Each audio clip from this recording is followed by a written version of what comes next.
दोस्तों पुरी के इस मंदिर में भगवान जगन्नाथ, उनके भाई बलभद्र और बहन सुभद्रा की काठ की मूर्तियां बनी हैं। दोस्तों जगन्नाथपुरी से जुड़ी ही काफ़ी रहस्यमयी और रोचक बातें जुड़ी हुई हैं। दोस्तों आज की वीडियो में कुछ ऐसी ही बातों से पर्दा उठाने वाले हैं। तो वीडियो शुरू करने से पहले अगर आपने अभी तक चैनल को सब्सक्राइब नहीं करा है तो चैनल को सब्सक्राइब कर लीजिएगा। दोस्तों लकड़ी की मूर्तियों वाला ये मंदिर देश का सबसे अनोखा मंदिर है। जगन्नाथ मंदिर की ऐसी तमाम विशेषताएं हैं, साथ ही साथ मंदिर से जुड़ी हुई कई ऐसी कहानियां हैं जो सदियों से रहस्य बनी हुई हैं। दोस्तों हिंदू धर्म के हिसाब से चार धाम बद्रीनाथ, द्वारिका, रामेश्वरम और पुरी हैं। मान्यता है कि भगवान विष्णु जब चारों धाम पर बसे तो सबसे पहले बद्रीनाथ गए और वहां स्नान किया।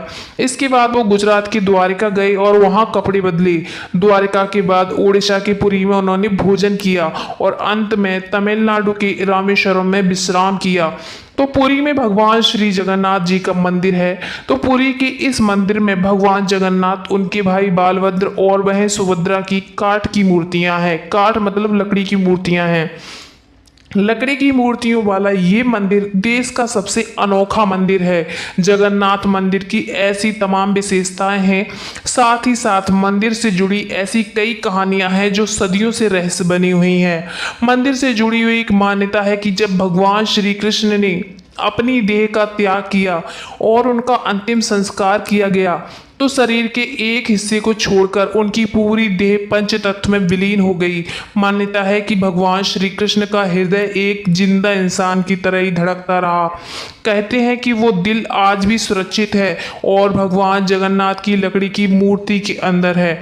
दोस्तों ऐसे काफ़ी सारे रहस्य हैं जो जगन्नाथ मंदिर से जुड़े हुए हैं। उम्मीद करते हैं दोस्तों ऐसे रहस्य। दोस्तों जगन्नाथपुरी के मंदिर तीनों मूर्तियों को हर 12 साल में बदला जाता है। पुरानी मूर्तियों की जगह नई मूर्तियां स्थापित की जाती हैं। मूर्ति बदलने की इस प्रक्रिया से जुड़ा एक रोचक किस्सा है। जिस वक्त मूर्तियां बदली जाती हैं तो पूरे शहर में बिजली काट दी जाती है। मंदिर के आसपास पूरी तरह अंधेरा कर दिया जाता है।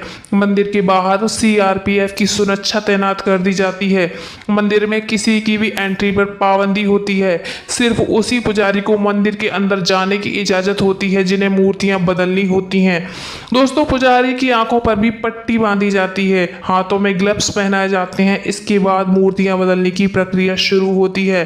पुरानी मूर्तियों की जगह नई मूर्तियां लगा दी जाती हैं, लेकिन एक चीज ऐसी है जो कभी नहीं बदली जाती है, ये है ब्रह्म पदार्थ। ब्रह्म पदार्थ को पुरानी मूर्ति से निकालकर नई मूर्ति में लगा दिया जाता है।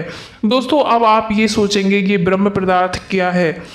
दोस्तों ये ब्रह्म पदार्थ क्या है इसके बारे में आज तक कोई जानकारी किसी के पास नहीं है। बस कुछ किस्से हैं जो मूर्ति बदलने वाले पुजारियों से सुनने को मिलते हैं। ये ब्रह्म पदार्थ हर 12 साल में पुरानी मूर्ति से नई मूर्ति में बदल दिया जाता है, लेकिन मूर्ति बदलवाने वाले पुजारी को भी पता नहीं होता कि वो क्या है। मान्यता है कि इस ब्रह्म पदार्थ को अगर किसी ने देख लिया तो उसकी मौत हो जाएगी। कहा तो ये भी जाता है कि अगर इस पदार्थ को किसी ने देख लिया तो सामने वाले के शरीर के चीथड़े उड़ जाएंगे। दोस्तों एक किस्सा ऐसा है कि इस ब्रह्म पदार्थ को हमेशा श्री कृष्ण से जोड़कर देखा जाता है। मूर्ति बदलने वाले कुछ लोगों ने बताया है कि जब ब्रह्म पदार्थ पुरानी मूर्ति से निकालकर नई मूर्ति में डालते हैं तो हाथों से ही ऐसा किया जाता है। उस वक्त ऐसा लगता है कि हाथों में कुछ उछल रहा है, जैसे खरगोश उछल रहा है या फिर कोई ऐसी चीज़ है जिसमें जान है। क्योंकि हाथों में दस्ताने होते हैं इसलिए उस पदार्थ के बारे में ज़्यादा एहसास नहीं हो पाता। यानी ब्रह्म पदार्थ के किसी जीवित पदार्थ होने के कहानियाँ ज़रूर हैं, लेकिन इसकी हकीकत क्या है ये कोई भी नहीं जानता। दोस्तों जगन्नाथपुरी समंदर के किनारे पर है। मंदिर में एक सिंह द्वार है। कहा जाता है जब तक सिंह द्वार में कदम अंदर नहीं जाता तब तक समंदर की लहरों की आवाज़ सुनाई देती है, लेकिन जैसे ही सिंह द्वार के अंदर कदम जाता है लहरों की आवाज़ गुम हो जाती है। इसी तरह सिंह द्वार से निकलते वक्त वापसी में जैसे ही पहला कदम बाहर निकलता है समंदर की लहरों की आवाज़ फिर आने लगती है। दोस्तों कहा तो ये भी जाता है कि सिंह द्वार में कदम रखने से पहले आसपास जलाई जाने वाली चिताओं की गंध भी आती है, लेकिन जैसे ही कदम सिंह द्वार के अंदर जाता है ये गंध भी खत्म हो जाती है। सिंह द्वार के ये रहस्य अब तक को रहस्य ही बने हुए हैं। आज तक इन रहस्यों को कोई भी सुलझा नहीं पाता है। दोस्तों आमतौर पर मंदिर, मस्जिद या किसी बड़ी इमारत पर पक्षियों को बैठे हुए देखा जाता है, लेकिन जगन्नाथ मंदिर पर कभी किसी पक्षी को उड़ते हुए नहीं देखा गया। कोई पक्षी मंदिर परिसर में बैठे हुए नहीं दिखाई दिया गया। यही वजह है कि मंदिर के ऊपर से हवाई जहाज, हेलीकॉप्टर के उड़ने पर भी मनाही है। दोस्तों जगन्नाथ मंदिर करीब 4 लाख वर्ग फीट एरिया में है। इसकी ऊंचाई 214 फीट है। आमतौर पर दिन में किसी वक्त किसी इमारत या किसी चीज़ या इंसान की परछाई जमीन पर दिखाई देती है, लेकिन जगन्नाथ मंदिर की परछाई कभी किसी ने नहीं देखी।